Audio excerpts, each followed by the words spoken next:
Hi guys, it's Tracy. Welcome back to my channel. So today I am going to be doing a video of the most anticipated releases that I have for the second half of 2017. This is in conjunction with Top 10 Tuesday that I do on my blog, so I'll leave a link to it down below as well. But there are a couple of them that I actually have listed down. I did all my research, and surprisingly some of these aren't even books that I've ever heard of or authors that I even know. So I'm really excited to get into this and show you guys and to hopefully get my hands on them for the end of 2017. I have them all written down here in according to month, so let's get right into it. First up is You'll Never Know Dear by Hayley Ephron, and this is about two sisters, Lissy and Janie, who are playing with their dolls at the front of their house, and then Lissy gets distracted by a dog, runs after it. When she comes back, Janie's gone and the doll's gone as well. Fast forward to 40th year anniversary of Janie's disappearance, and the doll now appears in their home, and it's sort of the first clue to the disappearance and what's happened to Janie. And there is somebody who knows something, but they're trying their hardest to not reveal the secret. So it is a mystery. I do find that on this list I have a lot of mysteries and a lot of crime novels, mainly because I haven't read a lot in the past 6 months or so. So my crime geekness is coming out. And then we have The Weight of Lies by Emily Carpenter, and this is about Meg, who leads a really privileged life because her mum hit the jackpot when she released a best-selling horror novel. But Meg and her mum doesn't really get along very well, so she decides to take on a deal to write a tell-all memoir. When she starts to dig through their family history, she uncovers a secret about a murder, and it sort of spirals from there.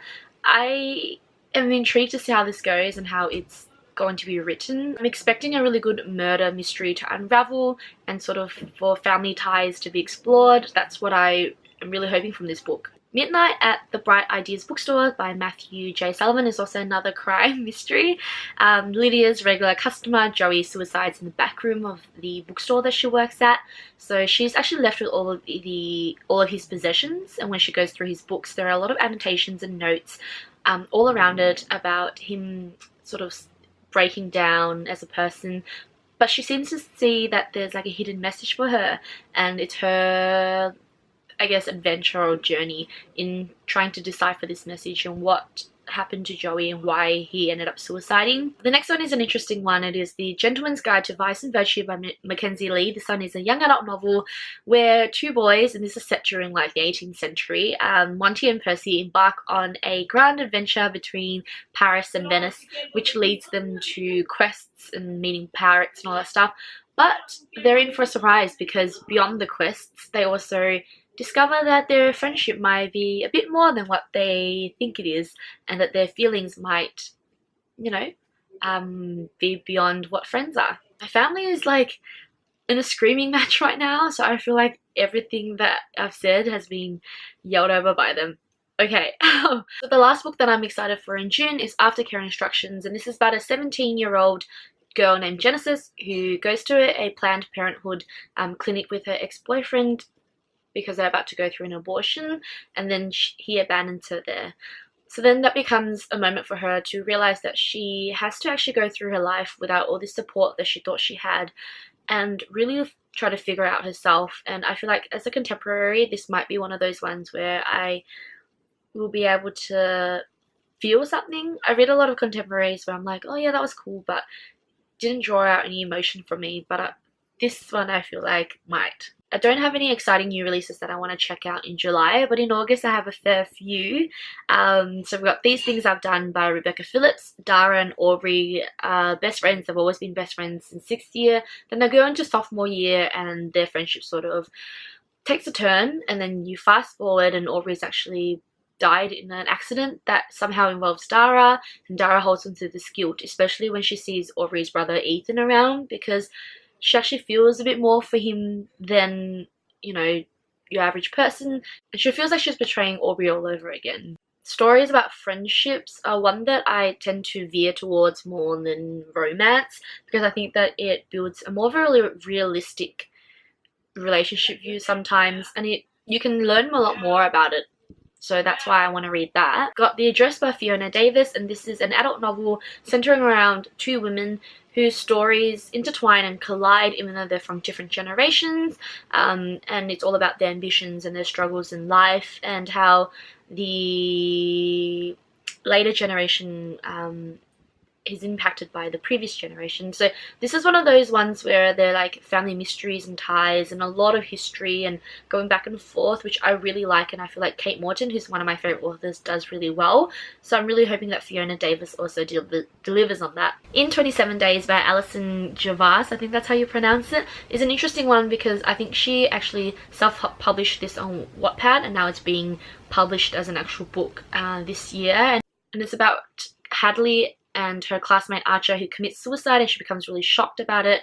When she goes to his funeral, she actually strikes up a deal with Death, who gives her 27 days to save Archer. So she gets sent back 27 days and then the story goes from there, which I am really excited to read because I want to see the story behind depression, behind suicide and everything like that explored more thoroughly and become a known issue to people, and sort of, you know, raise awareness around that, because I know a lot of people know that depression exists and that people suicide, but I feel like we don't have the proper means of addressing it as well, and it's important to address, especially in younger readers. I hope that this delivers a well message and it portrays suicide in the way that it should be, if that makes any sense. It's another crime mystery. This is Are You Sleeping by Kathleen Barber. So this one is about Josie and how her father has been sentenced to 13-year prison for being a murderer. Her mum runs away and her family breaks down.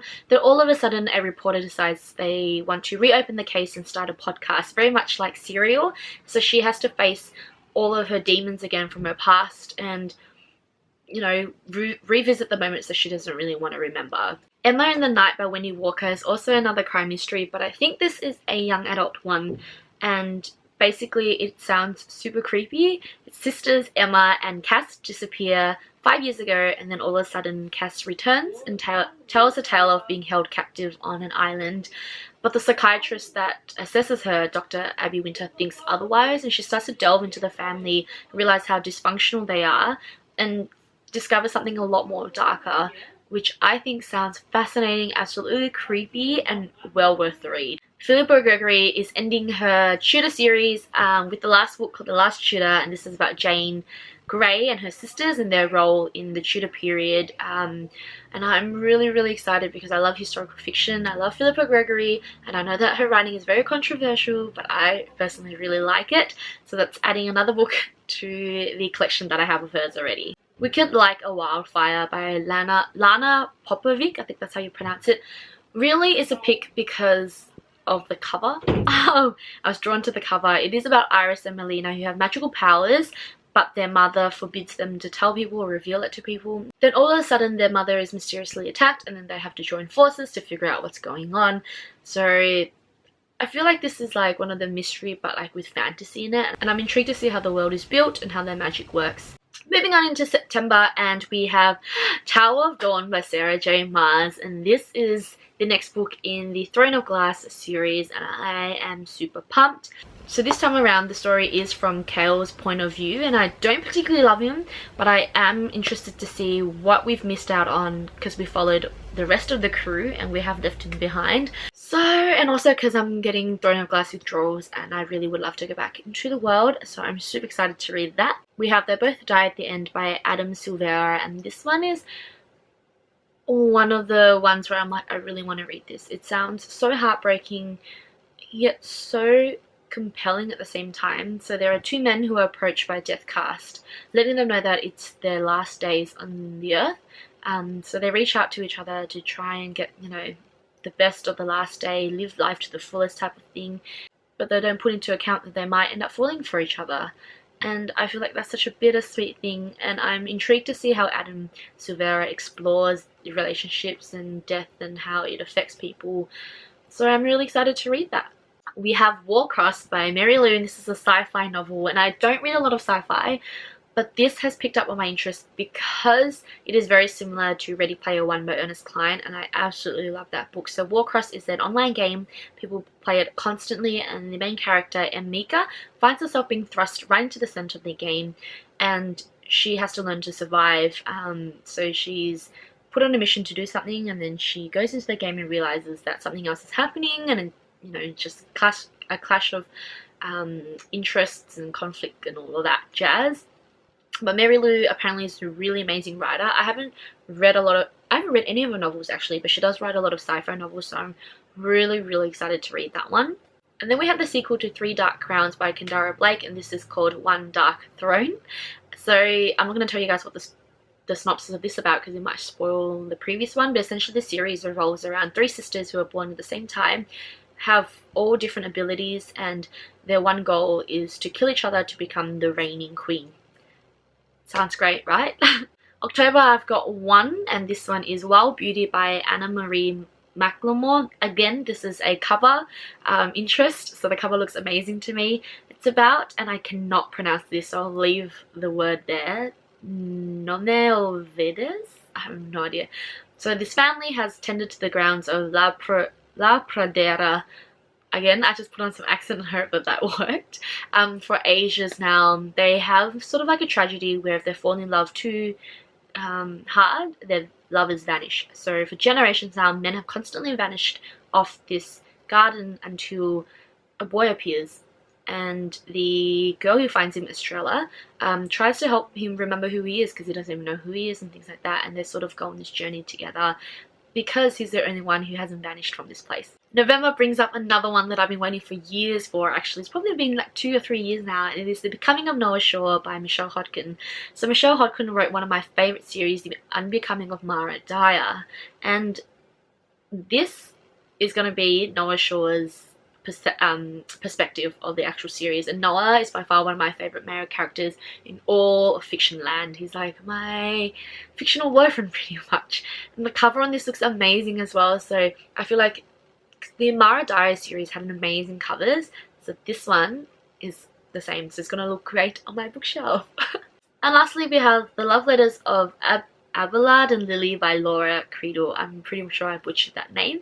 And this one I find very intriguing because it actually covers two people with two different disorders.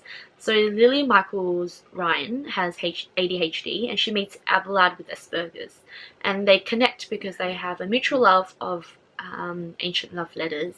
So, you know, their relationship escalates and they find themselves loving each other and everything like that. But because they're very different and they have very different disorders, they have to try and figure out how to meet in the middle and work together that way. And I think this is going to be really, really interesting because I want to see a representation of ADHD and Asperger's that, you know, can raise awareness about the disorder, but also show people that people who have these disorders are still people and they still go through the same things as us, you know, albeit a little differently. And I feel like this is a really good way for younger readers to read about people who have ADHD and people who have Asperger's and to treat them like you would treat any other human being. So those are all the books that I want to read for the rest of 2017. If you guys have any other recommendations or if you want to check out any of the same books that I have on this list, leave a comment down below because I would love to know. I would also love to add more to this list as well.